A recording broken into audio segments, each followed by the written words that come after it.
Hello साथीहरु, तपाईलाई फेरि पनि स्वागत साझाको यस नयाँ भिडियोमा। यो भिडियोमा तपाईलाई चाहिँ म म्यादी वा निर्वाचन प्रहरीको लिखित परीक्षामा सोध्न सक्ने अति महत्त्वपूर्ण प्रश्न उत्तर सेट 2 लिएर आइसकेको छु।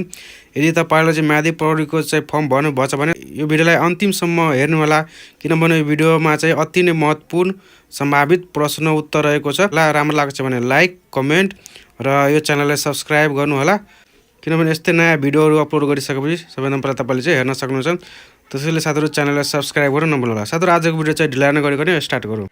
क्वेशन नम्बर 1 मा रहेको छ, निर्वाचनको दिन म्यादी प्रहरीले कहाँ खटाइन्छ? अप्सन ए मा रहेको छ मतदान केन्द्रमा, अप्सन बी मा रहेको छ अस्पतालमा, अप्सन सी मा रहेको छ कार्यालयमा, अप्सन डी मा रहेको छ अदालतमा। यसको सही आन्सर रहेको छ अप्सन ए को मतदान केन्द्रमा।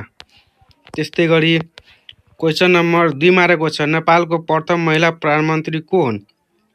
अप्सन ए मा रहेको छ सुशीला कार्की, अप्सन बी मा रहेको छ विद्यादेवी भण्डारी, अप्सन सी मा रहेको छ आर्जु राणा, अप्सन डी मा रहेको छ हिरादेवी तुलाधार।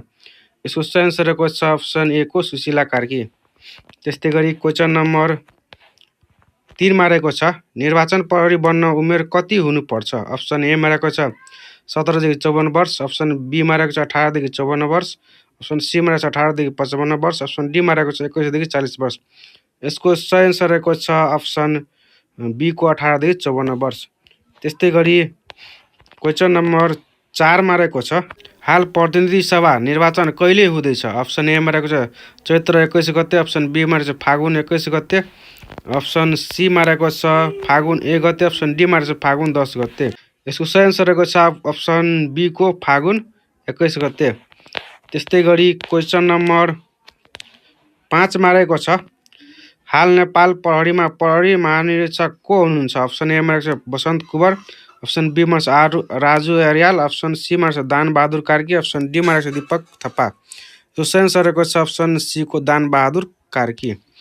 त्यस्तै गरी क्वेशन नम्बर 6 मा रहेको छ, नेपालमा जेनजी आन्दोलन कति दिन चलेको थियो? अप्सन ए मा रहेको छ 1 दिन, अप्सन बी मा रहेको छ 2 दिन, अप्सन सी मा रहेको छ 3 दिन, अप्सन डी मा रहेको छ 5 दिन। यसको सही आन्सर रहेको छ अप्सन बी को 2 दिन। त्यस्तै गरी क्वेशन नम्बर 7 मा रहेको छ, निर्वाचन प्रहरी हुन न्यूनतम शैक्षिक योग्यता कति हुनुपर्छ? अप्सन ए मा रहेको छ एसएससी पास, अप्सन बी मा रहेको छ साधारण लेखपढ, अप्सन सी मा रहेको छ +2 पास, अप्सन डी मा रहेको छ माथिको कुनै पनि होइन। यसको सही आन्सर रहेको छ अप्सन बी को साधारण लेखपढ। त्यस्तै गरी क्वेशन नम्बर 8 मा रहेको छ, निर्वाचन प्रहरी हुन पुरुषको तौल न्यूनतम कति हुनुपर्छ? अप्सन ए मा रहेको छ 50 केजी, अप्सन बी मा 60 केजी, अप्सन सी मा रहेको छ 55 केजी, अप्सन डी मा रहेको छ 70 केजी। यसको सही आन्सर रहेको छ अप्सन ए को 50 केजी। त्यस्तै गरी क्वेशन नम्बर 9 मा रहेको छ, निर्वाचन प्रहरी हुन पुरुषको हाइट न्यूनतम कति हुनुपर्छ? अप्सन ए मा रहेको 4 फिट, अप्सन बी मा रहेको 5 फिट, अप्सन सी मा रहेको 4 फिट 10 इन्च, अप्सन डी मा रहेको 5 फिट 2 इन्च। यसको सही आन्सर रहेको छ अप्सन बी को 5 फिट। त्यस्तै गरी क्वेशन नम्बर 10 मा रहेको छ, हाल प्रतिनिधि सभा निर्वाचनको लागि निर्वाचन प्रहरी कति माग गरेको छ? अप्सन ए मा रहेको छ 1,33,980, अप्सन बी मा रहेको छ 1,33,970, अप्सन सी मा रहेको छ 1,33,990, अप्सन डी मा रहेको छ 1,33,580। यसको सही आन्सर रहेको छ अप्सन ए को 1,33,980। त्यस्तै गरी क्वेशन नम्बर 11 मा रहेको छ, निर्वाचन प्रहरी हुन आवश्यक योग्यता कति चाहिन्छ? अप्सन ए मा रहेको छ नेपाली नागरिक, अप्सन बी मा साधारण लेखपढ जान्ने, अप्सन सी मा रहेको छ कुनै पतनदेखि कुनै फौजदारी अभियोगमा अदालतबाट सजाय नपाएको, अप्सन डी मा माथिका सबै। यसको सही आन्सर रहेको छ अप्सन डी को माथिका सबै। त्यस्तै गरी क्वेशन नम्बर 12 मा रहेको छ, निर्वाचन प्रहरीको तलब स्केल के कति छ? अप्सन ए मा रहेको छ प्रहरी जवान सरह, अप्सन बी मा रहेको छ असै सरह, अप्सन सी मा रहेको छ हवलदार सरह, अप्सन डी मा रहेको छ माथिका कुनै पनि होइन। यसको सही आन्सर रहेको छ अप्सन ए को प्रहरी जवान सरह। त्यस्तै गरी क्वेशन नम्बर 13 मा रहेको छ, नेपालको वर्तमान संविधान कहिले जारी भयो? अप्सन ए मा रहेको 2017 असोज 3 गते, अप्सन बी मा रहेको 2072 असोज 3 गते, अप्सन सी मा रहेको 2065 जेठ 3 गते, अप्सन डी मा रहेको 2080 असोज 3 गते। यसको सही आन्सर रहेको छ अप्सन बी को 2072 असोज 3 गते। त्यस्तै गरी क्वेशन नम्बर 14 मा रहेको छ, नेपालको संविधानमा धारा कतिवटा रहेका छन्? अप्सन ए मा रहेको छ 308 वटा, अप्सन बी मा रहेको छ 36 धारा, अप्सन सी मा 310 धारा, अप्सन डी मा रहेको छ माथिका कुनै पनि होइन। यसको सही आन्सर रहेको छ अप्सन ए को 308 धारा। त्यस्तै गरी क्वेसन नम्बर 15 मा रहेको छ निर्वाचन प्रहरी कुन मन्त्रालय अन्तर्गत पर्दछ? अप्सन ए मा रहेको छ गृह मन्त्रालय, अप्सन बी मा रहेको छ कानुन मन्त्रालय, अप्सन सी मा रहेको छ रक्षा मन्त्रालय, अप्सन डी मा रहेको छ शिक्षा मन्त्रालय। यसको सही आन्सर रहेको छ अप्सन ए को गृह मन्त्रालय।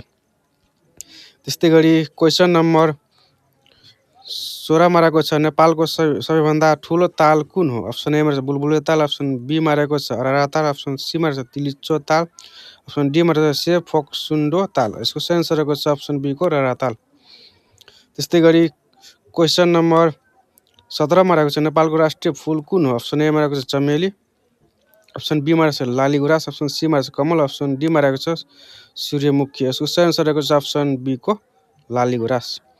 त्यस्तै गरी क्वेसन नम्बर 18 मा रहेको छ नेपालमा हुने निर्वाचन हरेक कति वर्षमा हुन्छ? अप्सन ए मा रहेको छ 5 वर्ष, अप्सन बी मा 10 वर्ष, अप्सन सी मा 3 वर्ष, अप्सन डी मा रहेको छ 15 वर्ष।